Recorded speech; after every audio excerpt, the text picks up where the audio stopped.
Bonjour Florent Fournier, Bonjour. Vous êtes manager en cybersécurité chez Wavestone, un cabinet de conseil de 3500 collaborateurs, cabinet français.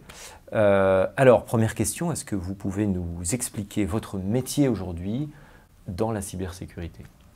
Tout à fait. Alors, pour nous, l'objectif, c'est d'accompagner nos clients à comprendre les enjeux de la cybersécurité pour qu'ils en prennent conscience, comprendre les risques qui pèsent sur leur métier et les accompagner à sécuriser leur système d'information. Pour ça, on a généralement 3 axes, la prévention, la détection et la réaction. Et on va travailler avec eux sur ces différents sujets pour améliorer leur niveau de sécurité et faire face aux nouvelles menaces qu'ils peuvent subir dans le cyberespace, comme on peut dire, mais globalement de la part des attaquants. Donc finalement, un travail en immersion pour bonne partie, mais aussi un travail au bureau, peut-être de préparation, Voilà, exactement. de veille peut-être aussi sur des outils. Beaucoup de veille effectivement pour comprendre l'évolution de la menace, parce que ça change très régulièrement, on a des nouvelles attaques qui arrivent régulièrement, on essaie de les comprendre pour aider nos clients à y faire face. Sur les dernières années, on a vu de nouvelles choses arriver, des prises en otage du système d'information, ça c'est des choses qu'on ne voyait pas il y a 10 ans par exemple. Du coup, il faut aider nos clients, il faut leur faire prendre conscience déjà de ces menaces, les aider à mettre en place les bonnes barrières pour éviter qu'ils subissent ce type d'attaque. Alors dans le vocabulaire que vous utilisez, on est en cybersécurité, il y a cyber, mais on entend parler d'otages, d'attaques, c'est un métier anxiogène. Comment on vit ça au quotidien ? Ce n'est pas particulièrement anxiogène quand on réussit à bien comprendre comment ça fonctionne. Il faut justement essayer de se détacher de l'aspect anxiogène pour prendre du recul et se dire, bon, concrètement, qu'est-ce que je risque ?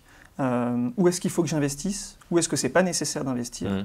Et c'est ça notre métier aussi, c'est de faire prendre conscience des enjeux, d'aider nos clients à cibler leurs investissements pour être le plus efficace possible, parce qu'on va avoir tout un tas de menaces, il y en a peut-être certaines qu'il faut accepter, et d'autres qu'il faut absolument défendre, parce que leurs impacts seraient dramatiques. Donc voilà, c'est faire la part des choses, prendre du recul. Ça rend un petit peu parano parfois, mais c'est à nous d'essayer justement de... Donc vous êtes un pompier, mais pas vraiment un pompier. On n'est pas à éteindre des feux, on essaye d'éviter qu'ils s'allument, si je comprends bien. Mais il y a une notion quand même de gestion du risque, de criticité de son action. Alors, la gestion du risque, c'est notre quotidien, c'est sûr. Le mode pompier, on peut aussi l'avoir parfois. Si un client se fait attaquer, on peut intervenir pour l'aider dans le feu de l'action. Il n'a plus de SI, il est en gestion de crise, il ne sait pas trop par où commencer parce que c'est la première fois que ça lui arrive, et en tout cas je l'espère. Et du coup là on peut intervenir vraiment à aider à gérer la crise, gérer la communication, faire les analyses techniques pour comprendre ce qu'a fait l'attaquant, qu'est-ce qu'il cherchait, est-ce qu'il y a des données qui ont fuité, comment on remet le système en route. Donc ce mode pompier, on peut aussi l'avoir. Donc là on est sur le mode réaction. Je parlais tout à l'heure de prévention, de détection et de réaction. Tout ce qu'on peut prévenir, c'est effectivement de l'investissement en amont. La détection, c'est comment on est capable de savoir qu'on subit actuellement un incident de sécurité. Ce n'est pas forcément évident. En moyenne, les entreprises mettent plus de 100 jours à se rendre compte qu'elles sont en train de se faire attaquer, si je puis dire, où il y a des données qui ont fuité ou ce genre de choses. Elles s'en rendent compte parfois tardivement. Et donc là, on est dans de la réaction. Qu'est-ce que je fais maintenant que j'ai découvert que j'avais eu un incident de sécurité? Tout ça, ça fait partie de notre métier sur tout cet écosystème.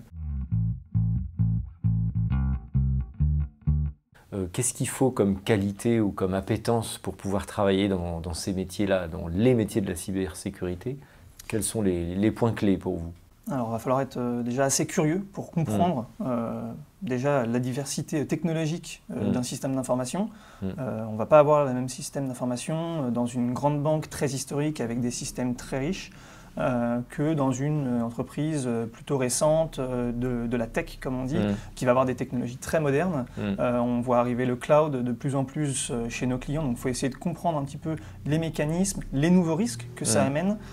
Et du coup, il faut faire cette veille constante, régulière, être curieux, faire de la veille et essayer d'avoir un maximum de prise de recul aussi pour justement essayer de distinguer les différents types d'attaques qui peuvent avoir lieu. Donc quand vous dites veille, ça veut dire que vous allez jusqu'à vous former à des techniques, à des logiciels, à des bancs de tests pour être opérationnel, où on attend d'être en situation de devoir le faire.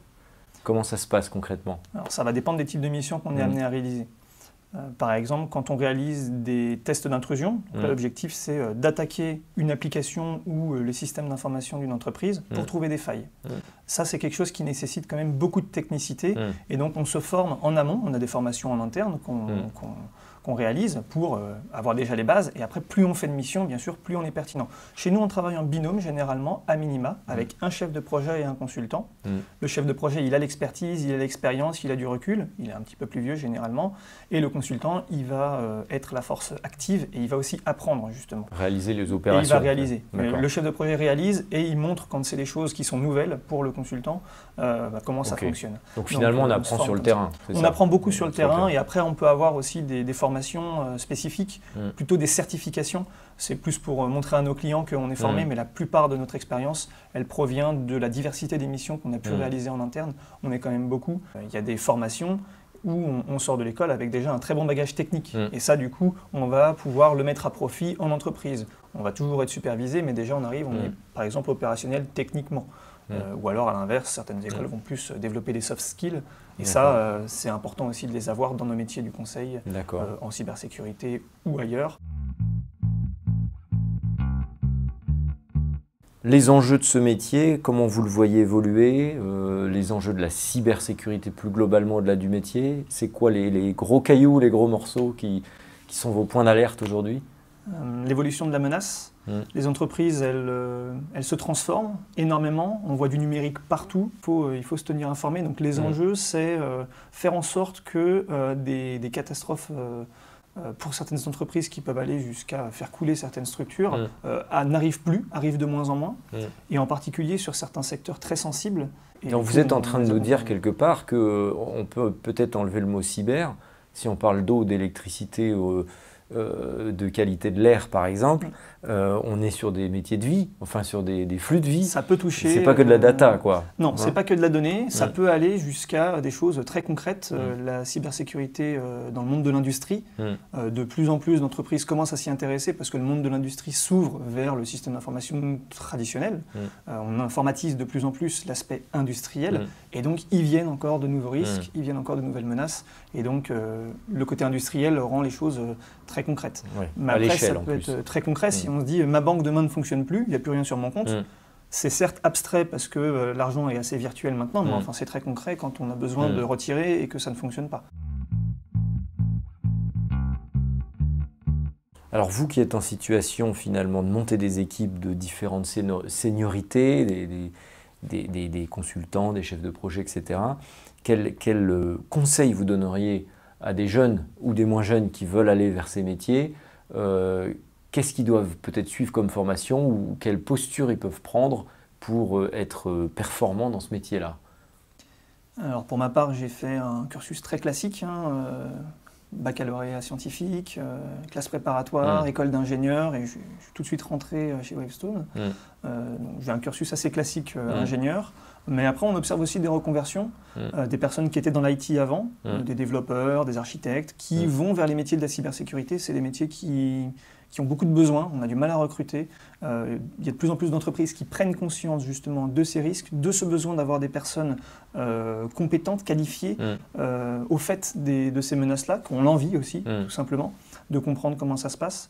Donc pour un jeune, je dirais, fonce.